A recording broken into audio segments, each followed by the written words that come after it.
भगवत गीता में श्री कृष्ण कहते हैं कि कोई भी काम अच्छा या बुरा उस काम के करने के रीज़न पे निर्भर करता है।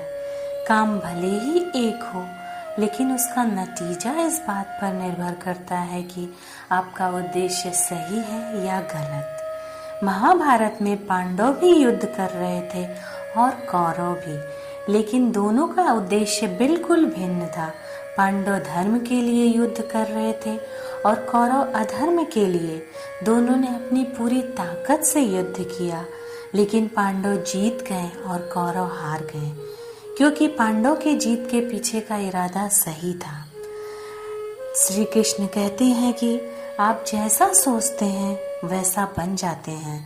आप अपने जीवन में आज आप जैसे भी हैं, सब कुछ आपकी सोच के कारण है। अगर कोई एक भिखारी भी अमीर बनना चाहे तो उसे अमीर बनने से कोई भी नहीं रोक सकता है। तो सारा खेल हमारी सोच का है। अगर हम अच्छा सोचेंगे, पॉजिटिव सोचेंगे तो अच्छा बनेंगे।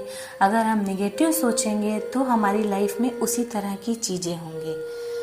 श्री कृष्ण कहते हैं कि अगर आप कोई ऐसा सच बोलते हैं जिससे किसी मासूम के साथ अन्याय होता हो, तो वह बोला गया सच अच्छा नहीं होता।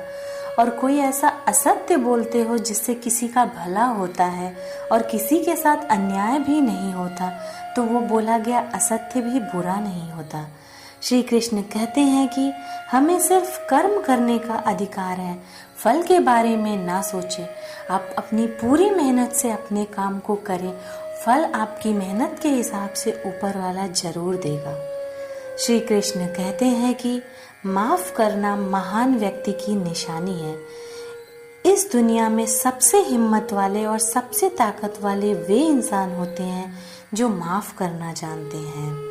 किसी की गलती होने पर उन पर नाराज होना बहुत आम बात है, लेकिन हिम्मत करने वाले इंसान गलती करने वाले को एक मौका देकर माफ कर देते हैं। तो हमें माफ करना आना चाहिए। श्री कृष्ण कहते हैं कि हे अर्जुन, तुम्हें अपने मन को काबू में रखकर युद्ध करना चाहिए।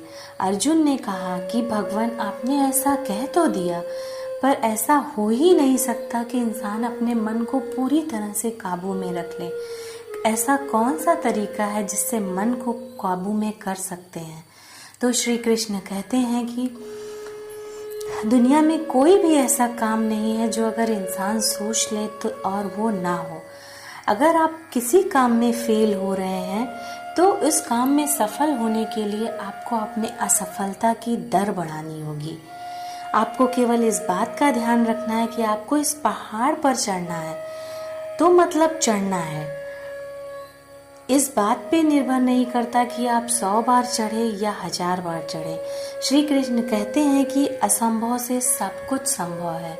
मन के हारे हार, मन के जीते जीत। श्री कृष्ण कहते हैं कि हे अर्जुन, अगर तू लड़ाई नहीं करेगा तो हर कोई तुझे और तेरे वंश को गाली देगा कि अर्जुन कितना कायर था। लेकिन अगर तू युद्ध करके जीत जाएगा तो आगे आने वाली दुनिया के लिए कि उदाहरण होगा कि धर्म की हमेशा अधर्म पे जीत होती है। भगवत गीता में श्री कृष्ण कहते हैं कि इंसानियत के सिवाय इस दुनिया में कुछ भी नहीं रहता। जब इंसान पैदा होता है तो वो खाली हाथ आता है, बिना कपड़ों के आता है। जब वो जाता है तो खाली हाथ ही ऐसे ही जला दिया जाता है। इसमें कुछ भी लेकर नहीं जाता। बसती है तो क्या उसकी इंसानियत। तो इसीलिए दुनिया में अच्छे काम करते रहिए, लोगों की मदद करिए, इंसानियत अपने अंदर जिंदा रहने दीजिए और ये सब बातों का अपनी ज़िंदगी में पालन करिए। इस वीडियो में इतना ही। मिलते हैं नेक्स्ट वीडियो में। अपना ख्याल रखिए। जय श्री कृष्ण।